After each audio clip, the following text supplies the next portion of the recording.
आप सबका एक बार फिर से अपने YouTube चैनल पर स्वागत है। तो आज की कहानी का नाम है जादुई नगरी।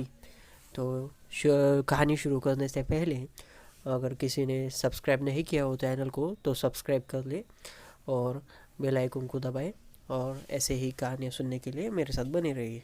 चलिए अगला हम कहानी शुरू करते हैं। बहुत समय पहले की बात है। एक अमीर व्यापारी गोविंद अपनी दौलत और व्यापार के लिए मशहूर था। गोविंद का इकलौता बेटा था जो जितना शरारती था उतना ही जिद्दी भी। बेटा हमेशा अपने पिता से खेलने की जिद करता, लेकिन गोविंद अपने व्यापारिक कामों में व्यस्त रहते। एक दिन बेटा गोविंद से के पास आ गया और बोला, पिताजी चलिए मेरे साथ खेलिए। गोविंद ने मुस्कुराते हुए कहा, बेटा आज मैं बहुत व्यस्त हूँ। विनोद से मसालों से भरा हुआ जहाज आने वाला है। लेकिन बेटा जिद पकड़कर बैठा और खेलते खेलते जहाज के पास पहुँच गया। तभी उसका पाँव फिसला और वह समुद्र में गिर गया। चारों तरफ हड़कंप मच गया। ऊंची लहरों के कारण किसी की हिम्मत नहीं हो रही थी समुद्र में कूदने की, और वो बहुत मुश्किल था।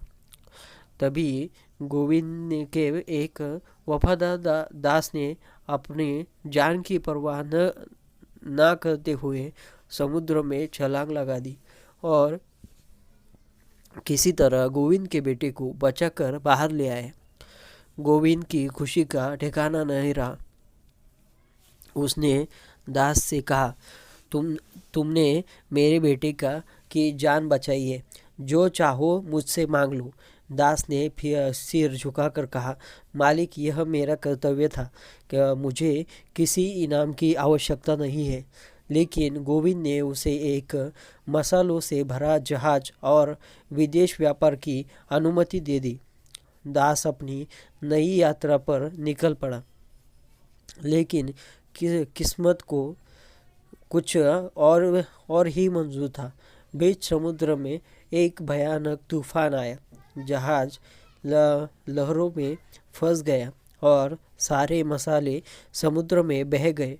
किसी तरह दास अपनी जान बचाकर एक अनजाने द्वीप पर पहुंच गया। वहाँ उसने एक शानदार महल देखा। महल के द्वार पर खड़े लोग उसे देखकर महाराज कहकर झुकने लगे। दास यह सुनकर चौंक गया। उसने पूछा, आप मुझे महाराज क्यों बोल रहे हैं? वहाँ के बुजुर्ग ने बताया कि इस द्वीप पर हर साल एक नया राजा चुना जाता है। राजा को 1 साल तक राज करने का अधिकार मिलता है, लेकिन साल पूरा होते ही उसे एक बंजर रेगिस्तान में छोड़ दिया जाता है। यह सुनकर दास ने घबराने के बजाय अपनी बुद्धि का इस्तेमाल किया। उसने सोचा, अगर यह मेरा अंत है तो क्यों ना मैं इस 1 साल का सदुपयोग करूं और उस रेगिस्तान को रहने लायक बना दूं। उसने अपने सेवकों को बंजर भूमि पर काम करने भेजा। वहाँ उसने पानी की व्यवस्था करवाई, फसलें उगवाई, बगीचे और मकान बनवाए। धीरे धीरे रेगिस्तान हरा भरा राज्य बन गया। उसकी मेहनत और दूरदर्शिता ने पूरे द्वीप को बदल दिया।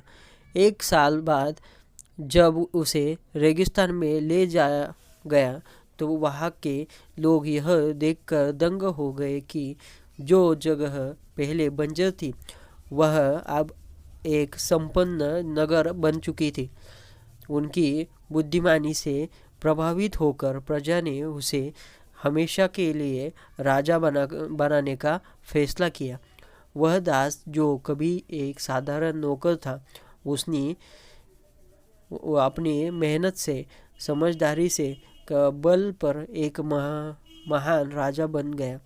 उसने अपने राज्य में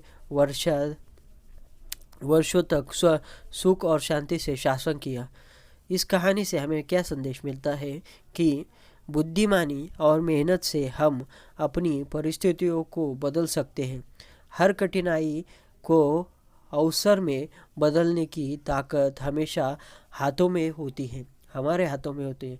तो अपने आप पर विश्वास रखें और उस पर बुद्धिमानी और मेहनत से काम करें। और अगर आप सबको यह कहानी पसंद आए हो तो लाइक करें और अपने आपके दोस्तों के साथ भी शेयर करें।